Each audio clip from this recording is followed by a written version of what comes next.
Welcome everyone to our panel on post-college opportunities for international experience through fellowships. Today we're going to take a little time to first of all explain to you what fellowships are, to talk about the array of fellowships that are open to you as students on the 7 campuses invited to participate in this conference, to tell you a little bit about the process of applying for fellowships, and of course to show you where you can learn more about all of these opportunities. Because our time is short, we're really doing a flyover about these opportunities, but there is a wealth, there are many resources that you can use to follow up on and learn a great deal more. While we're talking, you're welcome to put questions in the chat. We will also allow ample time for questions at the end of the presentation, so you can wait till then if you'd rather do that, but we'll try to keep up with you during the chat. We ask that you mute your own microphone. And is there anything I'm forgetting, Lisa and Kate, that's housekeeping sort of things? Just that the session will be recorded today and available on the website afterwards. Perfect. All right. Well, with that, let's get started. My name is Christine Overstreet. I'm the Director of Fellowships at Amherst College. I'm Lisa Cooperman. I am the Assistant Dean of Studies, and I direct the Office for Fellowships at Vassar College. And I'm Kate Dalinger. I'm the Director of Fellowship Programs at Wellesley College. I spent the better part of a decade studying, working, and living abroad, and I hope that I'm delighted you folks are all here to explore similar fabulous opportunities. Welcome. Great. So I'll begin by just explaining what fellowships are. As you can see here, fellowships are really all about funding. It starts with the funding. There are a variety of people, individuals, and organizations who have funding that they want to invest in people like you who want to go out and do something in the world. In this case, that includes an international experience. The funding bodies for fellowships range from individuals like Bill and Melinda Gates, who have philanthropic efforts that they've decided to make the focal point of their lives, really, to governments. There are many fellowships that are funded by the US government, and we'll talk about a few of those today. There are fellowships that are run by an organization of individuals who have banded together to create a fund to support people who want to do something that they believe in and that honors a person whom they admire. So an example of that would be the Churchill Scholarship. The thing that they're funding you to do can also range widely. The ones that we're going to talk about today can be broken down into 2 broad categories. Either independent projects that may or may not be of an academic nature, or independent academic research, or graduate study. But each of the fellowships we'll discuss has a robust component that has to do with cultural immersion. So all of the foundations that we're going to talk about value, as you apparently do because you're here, the idea of getting an international experience and what that can do for you, not only academically and culturally, but just personally, as well as professionally. So the foundations are really investing in you, and that means that they're going to be looking for people who are like-minded in some way. Each of the fellowships we're going to talk about has behind it a funder who has a particular mission in mind. And part of discerning whether or not a fellowship is right for you has to do with thinking about what the mission of that fellowship is, what their values are, and whether or not you feel like you can hitch your wagon to that. And that aspect of applying for a fellowship figures into the selection process, which we'll talk a little bit about now. So the work of our offices support students and alumni who are applying for nationally competitive awards that require some sort of institutional endorsement, nomination, or evaluation. There are lots of opportunities out there that you can find that you can apply directly to, meaning you do not need the support of your institution to apply. You would just submit an application directly to the foundation. But the ones that we're going to talk about today, mostly you would need to go through your campus office for fellowships and most likely a faculty committee to receive a review process. And then, one of these 3 areas that I'm going to talk about. And so there are some opportunities where we can nominate a limited number of students to go forward in the national competition. And so there's a campus competition for a nomination. So we will collect applications, review them, and then cull down to 3 or 4 nominees to send forward in the national competition. There are some opportunities where you need endorsement from the college, but you do not, we're not limited to the number of people that we can endorse, but there is a campus screening process prior to one submitting an application to the National Foundation. And so you submit an application, a faculty committee generally reviews the applications and makes determinations about who the college will endorse to send forward in a national competition. And then the third area is a campus evaluation. And that is when you submit an application, but everybody is going to go forward in the national competition, but there's a campus process to review applications and provide feedback and help you to submit the strongest application that you can. But we're not going to cull down the applicant pool. Everybody will go forward in the national competition. So first we'll talk about graduate study fellowships. So I'll pass it to Kate to do that. Thank you so much. Graduate study scholarships are among the oldest of the international fellowships and scholarships, and so it makes sense to start with them. They are, broadly speaking, to do graduate study at an institution abroad. Some of you are already studying abroad at our institutions in the US from your homes in other countries, but maybe you want to pursue graduate work either back home or in another country entirely. Hopefully one of the other wonderful experiences about this is not only to get the graduate degree, but also to learn from different perspectives on the world and to immerse yourself in local culture and get to see things from a different perspective, which is just hopefully really helpful. I mentioned I spent the better part of a decade abroad. Life can be, even a very familiar subject can look really different from a different perspective from another country. Next slide, please. Perhaps one of the oldest and best known awards is the Rhodes Scholarship. It is perhaps famous for many reasons, including notorious. It is, broadly speaking, scholarships for exceptional people who are impatient with the way things are and have the courage to act. It supports graduate or professional studies at the University of Oxford, and it's open to citizens of any country in any field of interest. Lisa was just talking about the differences between the different kinds of campus processes. Some Rhodes competitions you apply directly for. For example, if you're from Jamaica and want to apply for the Rhodes, you can apply directly for it. If you're an American student and you want to apply for the Rhodes, you would need first to apply through one of our colleges to be put forward to the national competition by your institution. It's an extraordinary opportunity. It's a global award with scholars from all around the country, or all around the globe, I should say. But the Rhodes isn't the only scholarship for study at a particular university. The Gates Cambridge supports graduate degrees at the University of Cambridge, again, for citizens of any country interested in every imaginable field who aspire to careers making a difference in the lives of others. This is one that's direct application as opposed to requiring a campus process here in the US. But for example, I advise people applying for the Gates on a regular basis and look forward to it. But wait, there's more.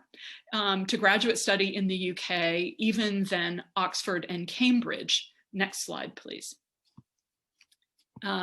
The other kinds of opportunities, for example, the Marshall Scholarship is not specific to a single university, but it allows Americans to pursue graduate degrees in almost any field of study at whichever university in the UK offers the best fit, from creative writing at the University of East Anglia to physics at Manchester, or almost anything else you can imagine. There are some extraordinary opportunities available.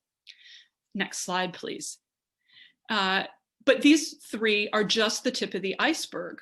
There are many, many graduate and scholarships for study in the United Kingdom and Ireland. Some of them are specialized, like the Churchill, which Christine mentioned earlier, which is for recent American college graduates to pursue one-year taught or research master's degrees in STEM fields at Cambridge, or the St. Andrews, which is for graduating seniors who are Americans of Scottish descent to pursue graduate study at a university in Scotland, or the Mitchell, which is for Americans to pursue one-year master's programs in Ireland. Other scholarships are much broader and more inclusive programs. Not everything is for Americans. The Commonwealth Scholarships, for example, are only for citizens of Commonwealth countries for graduate study at British universities. And there are many, many more. Scholarships I had to support my graduate work in the UK are not things that anybody here would have heard of, but it made feasible my work at one of the best places in the whole world for the particular study that I pursued. I'm an early medieval historian by background and training. And there's more still. Christine. Yes, in addition to all of these fellowships that Kate mentioned that support graduate study in the UK, you may be surprised to learn that the Fulbright US Student Program also has grants that support study in the UK.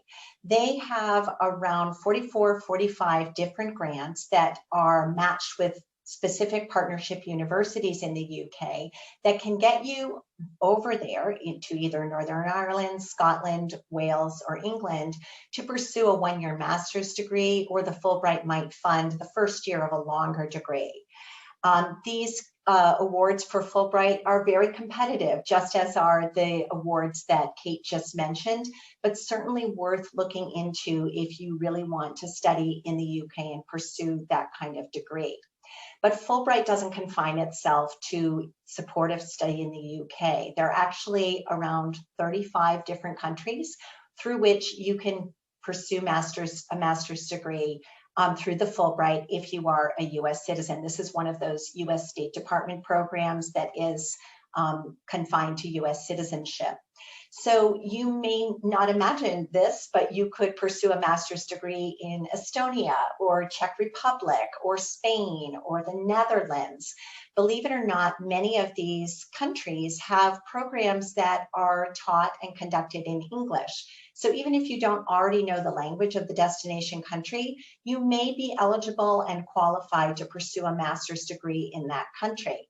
So all of us could talk about students we've had who have won Fulbright grants to pursue these types of degrees. With these programs, you apply to the university and then you apply to the Fulbright program for funding. Fulbright, one of the countries that I didn't mention that Fulbright supports programs to is Germany, but there is another fellowship that also supports graduate study in Germany, and that is the DAAD, which stands for a German phrase which means German Academic Exchange Service. The DAAD is a huge program that is designed to welcome students from any country to come to Germany and learn. It's appealing to students in all different fields. And you may be surprised to learn once again that in Germany, there are many graduate programs that are taught in English. So that if you know English, that can be your ticket there. Naturally, this is true of DAAD as well as Fulbright. They would love for you to learn the language, but that's not always a requirement. There might be an expectation, though, that in the lead up to going to the country, you would try to learn the language, and while you were there, you would do your best to learn the language. I'm sure someone along the line at the conference today has talked about the importance of language learning in conjunction with cultural immersion and how important it is to try to understand and at least become a little bit conversant in the language of the country that you're in. Another fellowship that offers you an opportunity to get a degree abroad is the Schwarzman Scholars Program. This one is different than the DAAD and the Fulbright in that it's sort of a one package deal. You don't apply to the university and then apply separately to a fellowship for funding. Rather, if you apply to the Schwarzman Scholars Program and you get in, you're in. And what you get is a one-year master's degree in global affairs at Tsinghua University in Beijing. The Schwarzman Scholars Program is somewhat distinctive in another way as well. In addition to the coursework and the focus on academics and research that you might do as part of your degree program, there's a huge emphasis on cohort building among the other Schwarzman scholars, on exposure to international leaders who come to Beijing as part of the program and maybe do lectures or seminars. There are networking opportunities. It's really geared toward people who know what they want to do for their career, at least broadly, and can envision a way in which spending a year in China will help them be better at that. So whether it has to do with they're interested in working in trade and they know that knowing something about China and experiencing something about China will give them insight into how they might conduct their business affairs. That could be it. Or they could be squarely interested in something having to do with Asian studies and China being a focus of that. One doesn't have to speak the language at all. Language learning is part of the program. You don't become fluent, but it is a little bit part of the program again, because that's such an important aspect of cultural immersion. You can go on to the next one, Lisa. Other types of opportunities allow applicants to create an independent project where the applicant would outline what they want to do, where they want to do it, how they're going to do it, and in most cases, establish an affiliation in the host country to carry out the work that they propose. Or they may have an independent project that is not connected to the academic studies, and I'll talk about a fellowship that is dedicated to that, and still you are developing what you want to do over the course of the year. There are other types of opportunities that are experiential in nature. Maybe you're teaching English as a second language, or you're being placed in a professional experience to gain more experience in your field of study, leading to your career interests. But they all have, as has been mentioned before, a cultural immersion experience as part of the opportunity. So the U.S. student program through the Fulbright, which has been mentioned already, has two types of grants: the research study grants and the English teaching assistantships. And the opportunities to enroll in a graduate program fall under the research study grants. The Fulbright is very country specific, and so you need to review the country summary to see what the specifications are for each country, whether or not they will support graduate study, whether or not you need an affiliation in the host country, if you need language proficiency to carry out the work that you want to do. You can pursue the Fulbright almost anywhere in the world, and it's open to all fields of study, including the creative and performing arts. The other type of grant that there is the English teaching assistantship, where you would be placed in a host country and teach English as a second language. The placements vary in terms of the country. So again, you would look at the country summaries to see what the specifications are, to see what level you would be teaching at. And so there are grants that you would be teaching at the elementary school language all the way up to high school, college, and adult learners. And in order to see what the placement would be, you would review the country summary.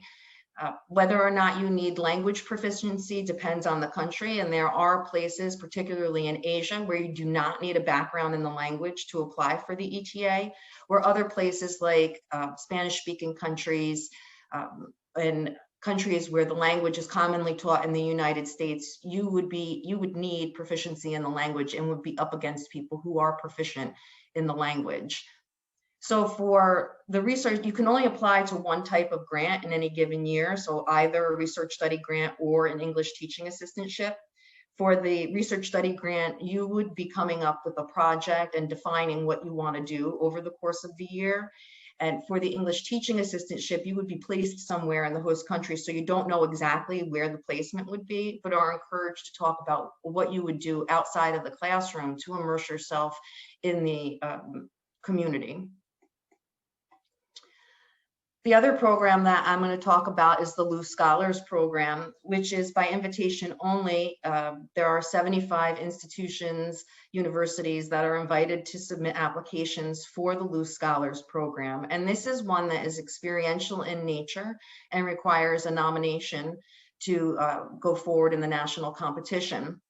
15 to 18 loose scholars are selected each year and are placed in a professional development opportunity somewhere in Asia based on the career interests of the scholar. So they don't have internships that they're slated to put people into. Rather, it's a collaborative conversation between the scholars once selected and the loose scholars program to identify the most appropriate placement for the scholar. So it's an individualized placement in Asia that the scholars participate in for the course of the year. The loose is for people who on their ordinary career trajectory would not be exposed to Asia. So it's not for Asian studies majors, rather it's for people who have little to no experience in Asian studies or exposure to Asia. You're limited to the amount of time you could have spent in Asia prior to pursuing a loose scholarship. I think it's 12 weeks. You can have taken courses in the language prior, but many people do not have a background in the language of the country that they're placed into. There is language training prior to the loose year. And there's also the component of building community among the loose scholars. So loose scholars get together over the course of the year and travel throughout Asia and have a 2-week wrap-up event at the end of the year. And so this is an opportunity where you can learn about your career from a different perspective and also immerse yourself deeply in a culture that you're not familiar with. And so it does require the ability to get outside of your comfort zone, learn a new language, and explore your career interests from a different perspective. The Watson Fellowship is a horse of a different color. It is not academic in nature. There are 40 small liberal arts colleges invited to submit nominations for a Watson scholarship each year. It's a 1-year grant of $36,000 to pursue a project abroad for 12 months. There are very few limitations. The only criteria is that you can't go anywhere that you've been in the 12-month time frame. You can't return to the United States or your home country in that time frame, and you can't go anywhere where there's a State Department travel warning of 3 or 4. And so you literally can go almost anywhere in the world. You could go to 1 or several countries, and on average, people go to 4 or 5 countries. You develop a project that you want to work on and pursue over the course of the year that has something to do with something that you're very passionate about. So it does not have to be related to your academic interests. It can be, but it certainly doesn't have to be. It could be related to an athletic interest that you have, a creative endeavor that you want to explore. There have been projects on tattooing, marathon runners who have ran different races all over the world. There have been rugby projects, ultimate frisbee projects. I don't mean to focus on sports. You can certainly pursue something in the STEM field, but you have to demonstrate a long-standing passion for the topic that you want to explore, and you have to be flexible and open-minded and be willing to get outside of your comfort zone. You'll likely be going places where you don't have the language of the host country, in which case you would want to explain in your application materials how you would carry out your project in that part of the world without the language. Certainly you may be going places where you do have the language, but again, you can't return somewhere that you've already spent more than 4 weeks in. And so it's open only to graduating seniors, and it's meant to give you a pause on the lockstep of academia to explore something that you're passionate about for the year after you graduate. It's a very amazing opportunity. But not without its challenges. You know, common reflections are that there are periods of loneliness while you are away and you can't come home during that time frame. And that's the idea behind the passion for the project, because the work that you want to do has to mean so much to you that when things aren't going the way you anticipated it, you keep going, you get up and you keep forging forward because you are so passionate about the work that you want to do. And so if I put these 3 fellowships on a spectrum, I put Fulbright on one end and Watson on the other, and I put loose right in the middle. The Fulbright being very academic in nature, structured, it's likely going to play out the way you envision it once you get abroad. you're going to have support from IIE, the Institute for International Education. While it's frowned upon to come back to the US several times throughout the Fulbright year, there isn't a restriction saying that you cannot come back. The Luce, or the Watson rather, being very open, and it's very likely that the year will play out differently than you imagine, because you'll be making contacts abroad. You may leave a location prior to when you thought you were going to, or you may stay somewhere longer than you wanted to. And it's not careerist in nature. It's not meant to be a resume builder, but an opportunity for you to have an experience that you might not be able to have otherwise in your life. And so you have to be open-minded and resilient and willing to be away from the familiar structures that you have relied upon in the past, because they're going to give you $36,000. You're going to manage that budget. You're going to find where you are going to be living over the course of the year. You're pretty much on your own, even though you do have contact with the Watson Foundation. The Luce I put right in the middle because it has the structure of the professional development placement. You'll have support from the Asia Foundation and the Luce Foundation to find housing.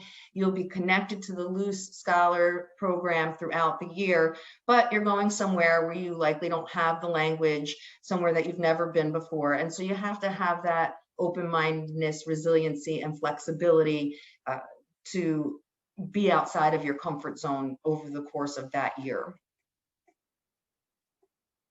And I'll pass it on to talk about some of these other opportunities.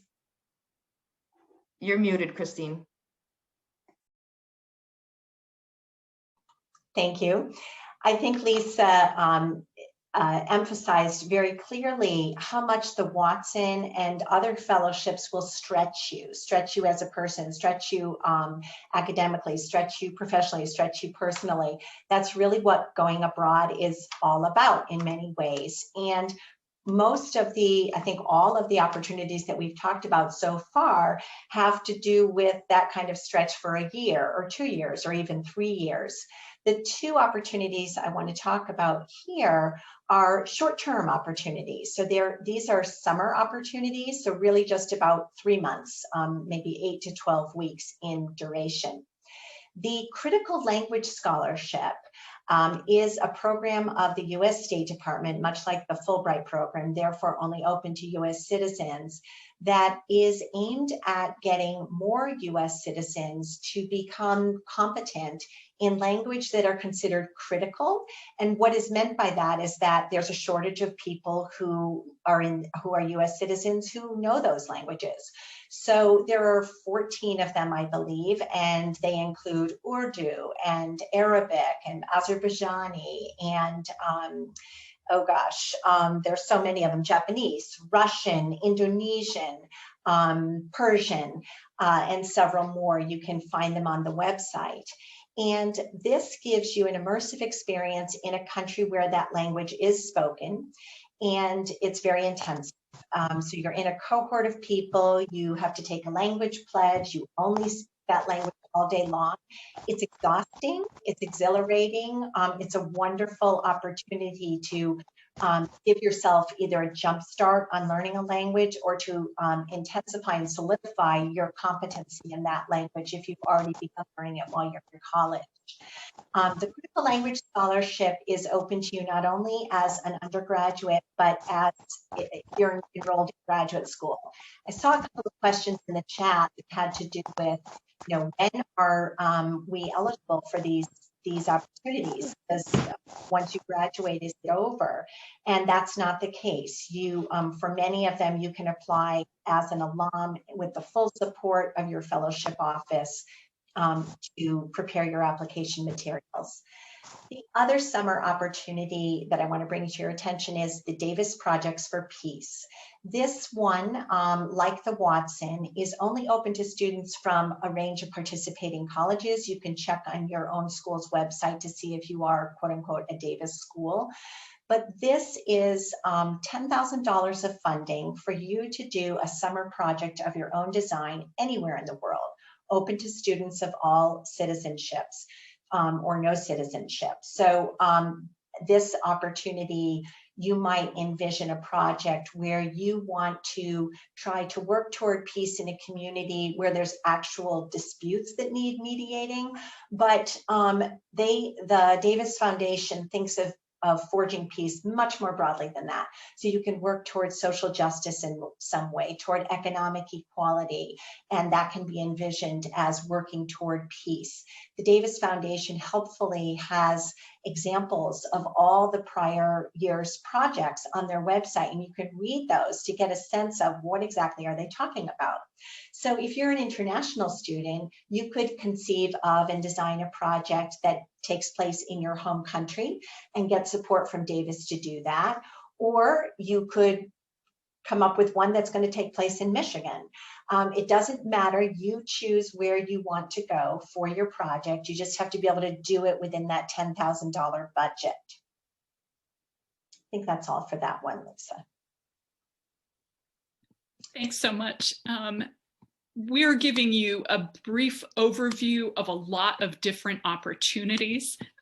It's certainly possible to imagine that this is a little overwhelming and a little confusing, and I'm loving all of the really good questions that folks are asking in the chat. I hope that you'll ask lots more live. We're trying to leave a lot of space for Q&A because we want to know what you want to know. One of the cool things about this is that you're not in this alone. There are advisors on each of the 7 campuses, even if we're working remotely and not actually on campus right now, and we're glad to help you figure out and to think about fit. Some fellowships offices can only support applications that have a campus application process, while other offices, others of us advise on any fellowship or scholarship, whether for current students or graduates of our institutions. But we're all here to help you find the right opportunities for you. One important thing that I'd love to encourage each of you to do is not to rule yourself out of competition before talking to one of us. There are so many myths out there. Myths like you have to be a US citizen, or you have to have a 4.0, or you have to be a STEM major or a political science major, or have founded 3 nonprofits already to be a good candidate for something. There are myths about what fellowships are looking for. What is leadership anyway? And myths about what it takes to put together a competitive application. In fact, most fellowships are looking for fit and feasibility. And so rather than necessarily an abstract idea of what makes for a competitive application or what might make you a good candidate for something will vary tremendously. The good news is each of you has an advisor, a mentor, a guide available who is delighted to help you think about some of those things and will level with you about what makes sense and what doesn't. Finding the right fit, applying for the thing that makes sense for you given your background, preparation, interests, and aspirations for the future. Finding the right fit will make you a more competitive candidate and will make the process of application a whole lot easier. For more information about a whole variety of different awards, how to apply through campus, what resources are available, how to book an appointment, or how to get in contact with any of us, please, I encourage you to check out the website for fellowships on your individual campus. I've put some URLs in there, and I can certainly put more into the chat. Please don't hesitate to ask. Where to look for more is a great place to start is, again, on your college's respective website so that you can explore these and many, many other opportunities. You can find out what it would take to put together an application, what timelines look like, etc. For juniors and seniors right now, considering applying for fellowships and scholarships that would take place during academic year 2022-23, believe it or not, now is the perfect time to be exploring options this spring in advance of deadlines that can start as early as this summer. This is the perfect time to explore, to connect with the fellowships advisor on your campus. Check events calendars for upcoming information sessions, workshops, alumni panels, etc. a lot of us are scheduling these kinds of events for this spring. We'll also be advertising. Various of the foundations are doing official webinars.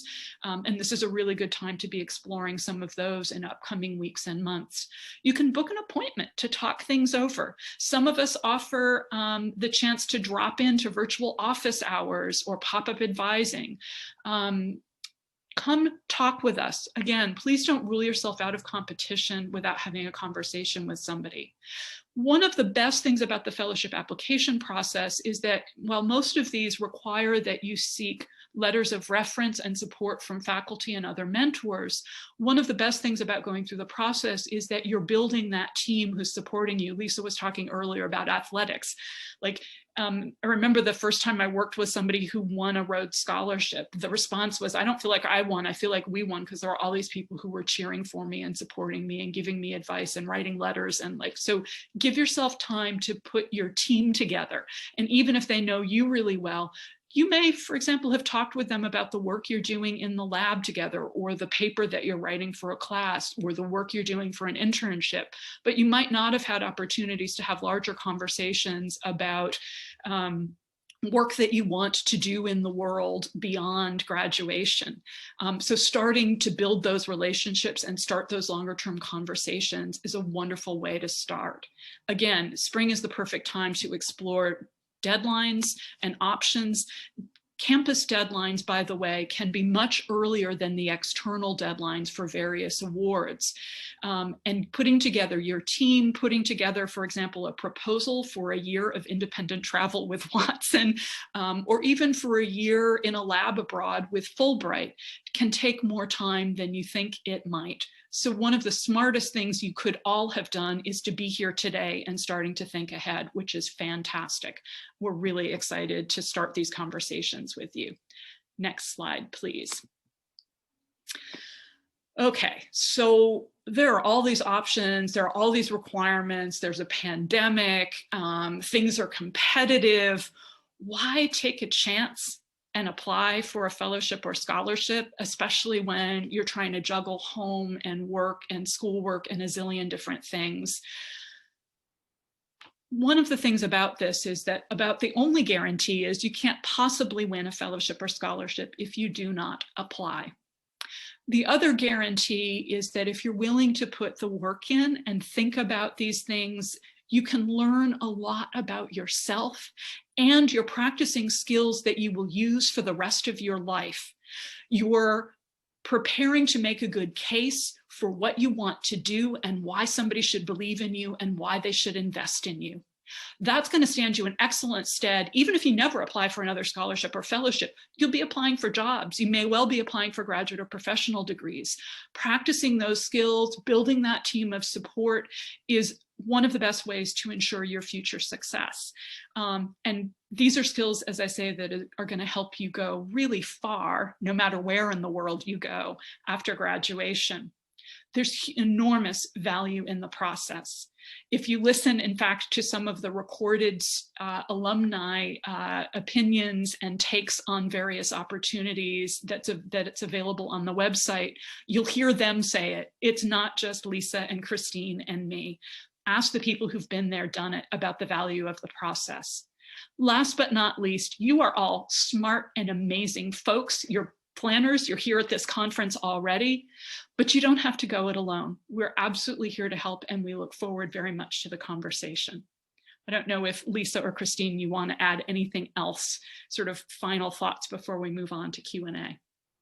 So I'll add that we haven't mentioned, part of what we do is help you to put together your application. I can't speak for other my colleagues or other folks, but I'm not a voting member of the committee, faculty committees that review applications, and I'm happy to not be a voting member because I'm here to support students and alumni and read over drafts and provide feedback and help guide applicants on their journey. We've worked with lots of students who have applied for these awards, and while we're not a jack of all trades, we can have a sense of what the application should look like and you know, even if we're not experts in your discipline, you want your application to be digestible by somebody who's not familiar with your field of study. Having said that, you want to work closely with your faculty mentors to put together these applications, and they'll be the ones writing letters of reference for you. And so it's a team of people who will help support you to put together your strongest application, including members of our faculty who are reviewing the applications that are on the committees. So we're here to help you put together the strongest application possible. And you don't have to know what you want to pursue in order to have an appointment with us. We're happy to have that conversation with you and help you tease out what might be a good fit. And even if you do know, maybe you want to apply for something, we'll be honest with you in terms of what a foundation or program is looking for, and, you know, the level of competitiveness that you have going into the application, and help you to choose and identify the most appropriate opportunities for you to pursue. Christine, do you have anything you want to add before we open it up to questions? I think you've said it all. Let's see if we have any questions from anyone. One of the things I love about this is to help each other out. If you're wondering something, probably somebody else is wondering it, or they might be really grateful that you thought of a question they didn't. We could probably unshare the screen at this point, right, Lisa? So we can see more people. Feel free to unmute yourself and ask, or put your hand up, or put a question into the chat, whatever works.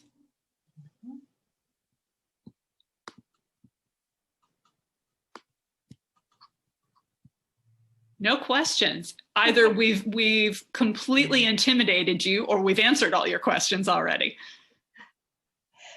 One question that came up in the chat, Kate, that I know that you answered, but that everyone else may not have seen, is a question about eligibility in terms of time of or year in college or status as an alum.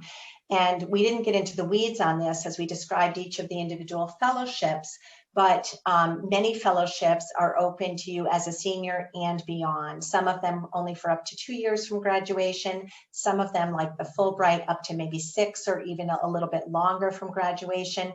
Some of them have an age limit of maybe 27. I think that's what the Luce has. So they vary quite a lot. And you do want to look at that, of course, even within the roads. Among all the international roads opportunities, there are different ages at which you time out for the road. So one thing we all know from having advised on fellowships over the years is that the devil is in the details. Yeah. You really do have to, in addition to talking with us and being advised, you also, if you want to be a strong candidate, need to use the resources available to you, read our websites, read the foundation websites, talk with us for clarity, but make sure you get your ducks in a row with your facts on eligibility. That will help you and save you from wasting your own time. And another thing I'd like to say about wasting time, I've occasionally had a student start to work on a fellowship application with me. We've already determined the student is qualified to apply, that it seems like a good fit at first blush. And then they start to work on their application, they start to write the essays, and in the process of doing that, they come to a deeper knowing of themselves and realize either that the timing isn't right or the fellowship itself isn't right, something about it isn't coming together, and they have an aha moment and decide not to apply. And I often get an email like this: "Dear Christine, I'm so sorry I wasted your time." You didn't waste our time. We're in this with you. It's a moment of exploration, and as long as you're being diligent and we're being diligent about making sure where we are in the process is where we ought to be, we're very happy to go with you along that journey and then have you decide this isn't the right thing at this time in your life. Absolutely right. We're all in it to help you find the right fit for you and support you in making the best decisions for you. I don't know about my colleagues, but I certainly do not get paid on commission. Speaking of which, there's some great questions in the chat. One of them is about fellowships for international students. I realize this is a tough one. Yes, many of the awards that we mentioned are for American citizens because we have a lot of Americans on our campuses at American universities. The good news is there are squillions of opportunities out there for international students. Some of them will be offered by the government of your own country. Some of them will be offered, for example, like the Commonwealth, which are offered by the United Kingdom government for citizens of Commonwealth countries.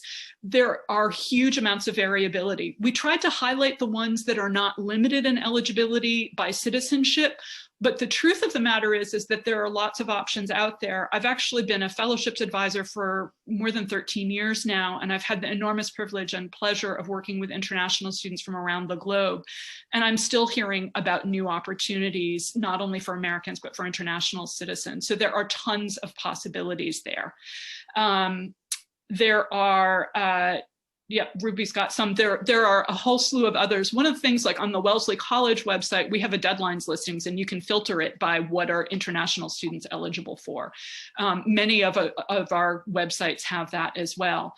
Deadlines, speaking of which, vary tremendously. For postgraduate fellowship opportunities like these, they vary enormously. They can start as early as this summer, but most of them are going to happen in the fall of the academic year before you'd hope to use the funding. Some of the deadlines go early into the new year, but for many of the scholarship and fellowship deadlines, we're really sort of coming down to the end of things, and the new application cycle is about to open. Yep, ProFellow is certainly one option for international students, but there are many more too. Some of it too, if what you're looking for is a scholarship for graduate study at a particular university, a great place to start is with the website of that university. You know, we started by talking about the Rhodes, which supports graduate studies at Oxford. It's one of a zillion scholarships that support graduate study at Oxford. And many of them you don't even have to apply for separately. You just, you know, you're eligible if you put your application in for a graduate degree at Oxford before the January funding deadline. But, you know, one of the things I always offer is I'd love to work specifically with individual students to figure out their eligibility, and as well as kind of the fit.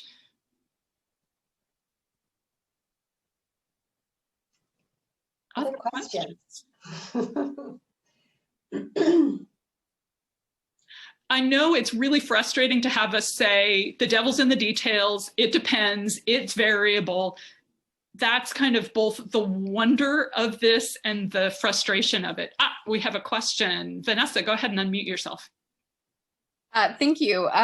It's sort of again, you're going to have to probably answer more broadly, but I checked the international student box as well as a non-traditionally aged student box. Yep. So you've addressed sort of like the international component, but I'm thinking about, would you say it's heavily prevalent among fellowships that there is an age cap? No. Many of them, some of them do have that, but many of them are more about, like, you have to apply at the same time as you're applying for a graduate program, or you have to apply as a graduating senior, or something like that, which actually doesn't have anything to do with age. Okay, great. Thank you so much. We have I know many of our campuses, as Wellesley has a special program for students of non-traditional age. I'd love to work with Davis scholars.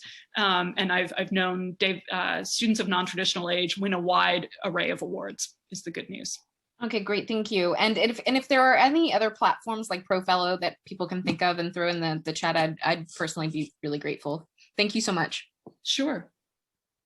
And again, I think another really good place to start is with the fellowships advisor on your campus, because that's, we're wonderful resources. We're glad to support folks. One of the things that's hard is that, and I know this seems weird in a digital age, but keyword searches are only going to get you so far. You'll find the awards that are tagged with a particular keyword that you're looking for, like for non-traditional age students, but you'll miss the ones that don't have that keyword associated because, for example, it's open to anybody regardless of age. So again, I know it's frustrating. It's all over the place. There isn't one good website. There isn't one good database. There are 9,000 of them. Again, the good news is you've got advisors, each of you on your campus, and like, this is what we do, and we love to help people find things. I think I'll add that I know that it can seem overwhelming to think about developing an independent project for Fulbright or Watson, for example. And often the hardest thing to do is to secure an affiliation abroad. And that's why it's important to start early, because it takes time. And sometimes people will literally send out 50 emails before they get a response. And, what I like to say to applicants who are putting together an independent project, it is difficult to think right now, like, what would I do and how would I do it? And how does somebody pull together an application? And it's something that happens over time. And as you do your research and make contacts, the project develops and then unfolds. And it's not something 100% at the beginning of the process, what it's going to look like. Sometimes people say that putting together a Watson application is like a mini Watson in itself, because you're making contacts and you're trying to figure out what you want to do and where you can do it. And a resource that I use and publicize on my campus are our librarians. Our research librarians are a good point of contact. They often can provide databases and ways to look at newspaper articles, ways to identify people who are doing the work that you're interested in doing in the country. And think about all of the resources on your campus that can support you in the process. Our writing center, we have peer writing consultants who may do a first read over a draft before bringing an application to us. Your career services office, your faculty members might know people who are doing the work that you're interested in abroad and can make contacts for you. So talk to people and exhaust all those resources. And sometimes, the answer is Google. Just Google and see who's doing what you're interested in doing and just start reaching out. And you're probably going to have more dead ends than you are going to have contacts, but they do come through. And we do see people who, a week before the deadline are like, yes, I secured my letter of affiliation. And, it was all worth it. So try not to let the process intimidate you, because it is hard sitting here right now today, think, wow, how am I going to develop a project for a year? It's brilliant advice, Lisa. One of the things that the conversations I had frequently with folks is like, they look at the information on the website about who won something and like all the finished projects, and they're like, oh my gosh, that could never be me. I don't know about you, Lisa or Christine, but I don't think I've ever worked with somebody who like the first conversation of like, Athena springing from the head of Zeus fully formed. Like, that's just not how it works. Everybody starts with, I don't know where to begin, or I have this wild idea or a little inkling of something. It takes work. And what you're looking at on those websites for winners is like people who've been through the whole process. They're at completely the other end of where you folks are starting out. So again, don't let that intimidate you. And it can be an enormously valuable process as you're thinking about this. One of the things I love, one of my favorite stories, there's a faculty member here at Wellesley who told me recently that she realized that much of what she's done since she graduated from college 20 or 25 years ago has actually been profoundly shaped by an unsuccessful application she wrote for the Watson as a graduating senior. She didn't even get an interview with her campus committee. Like, it never went anywhere. But giving herself the time and the space to think about what she'd like to do and the most creative ways to explore the things that she really wants to do and that she was really interested in opened up that creative thinking. And she found in some ways, alternative ways, not through Watson, but alternative ways to pursue some of the cool ideas she brainstormed when she was working on her Watson application.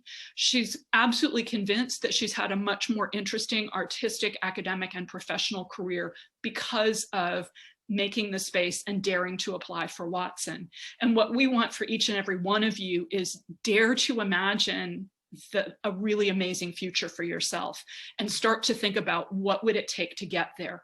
Fellowships can be, believe it or not, kind of a magic wand that can make things possible that you wouldn't have thought. But simply imagining that future for yourself, even if you don't win the scholarship or fellowship, makes it much more likely you're going to do really interesting things in future. And so that's why I have been a fellowships advisor for more than 13 years, is there's that benefit to everybody who goes through the process.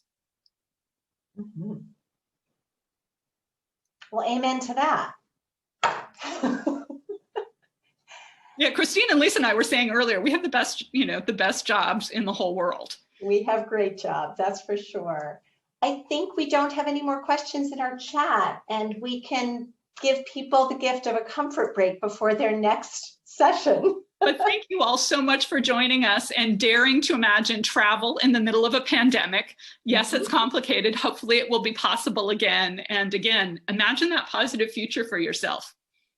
And come see us. We look forward to the conversation. Bye, y'all.